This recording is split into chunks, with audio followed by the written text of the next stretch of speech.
So in today's video, we'll be discussing recent information that just got released by Famitsu 2022's New Year's Greeting column regarding Capcom's plans for Resident Evil this year. And later on in the video, we'll also be discussing my thoughts and speculations regarding when we can expect to play and get our hands on Resident Evil 8's DLC. Now, I do want to preface this video by saying that Famitsu is a game magazine that's in Japanese, and so the link that I found all this information on, and that was translated so that I could actually understand, because I don't read Japanese. I'll actually leave a link to that down in the description. But anyways, as for Resident Evil, Capcom noted that it will provide titles from the series in multiple ways in order to let more players enjoy the games. So it doesn't specify which games will appear on which platform. So this to me sounds like they're probably going to remaster a lot of the same games that got released for PS4 and they're going to bring it over to PS5. But hopefully they actually do a better job at optimizing the games for current gens, since recently I just played Resident Evil 4 and Resident Evil 4's cutscenes for Ada's story separate ways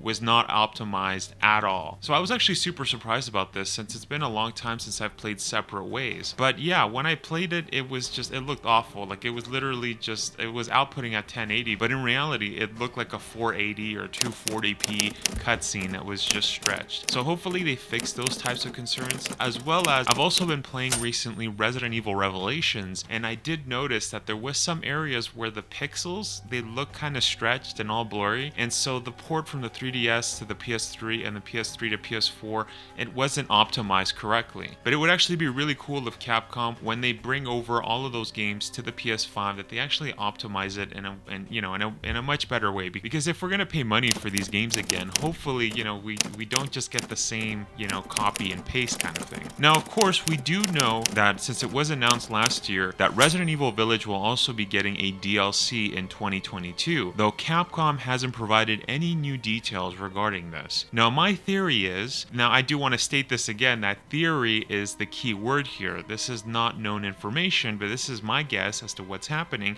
is that we'll probably get Resident Evil DLC probably around the 1 year mark, or the 1 year anniversary of Resident Evil 8, since that's usually been the case for previous titles in the Resident Evil series. So for example, when Resident Evil 5 came out, and that actually got released on March 13th of 2009, we received all of its DLCs by March 11th of 2010, so that's literally like 1 year later.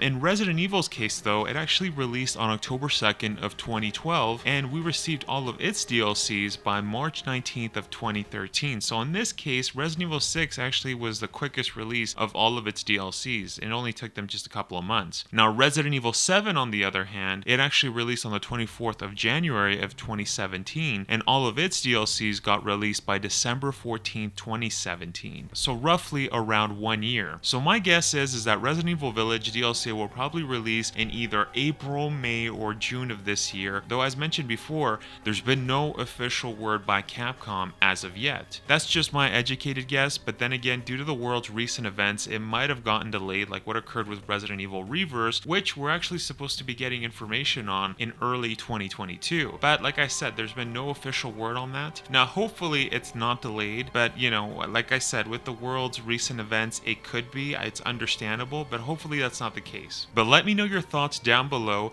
and if you want to stay updated with the latest Resident Evil news, then consider shooting that subscribe button in the face, and also remember to punch that notification bell so that you never miss a video. And also, if you guys did enjoy this video, it would really help out the channel if you could also knife that like button. Thank you so much everybody for watching my video, and I'll see you guys in the next one when you return to the world of Resident Evil.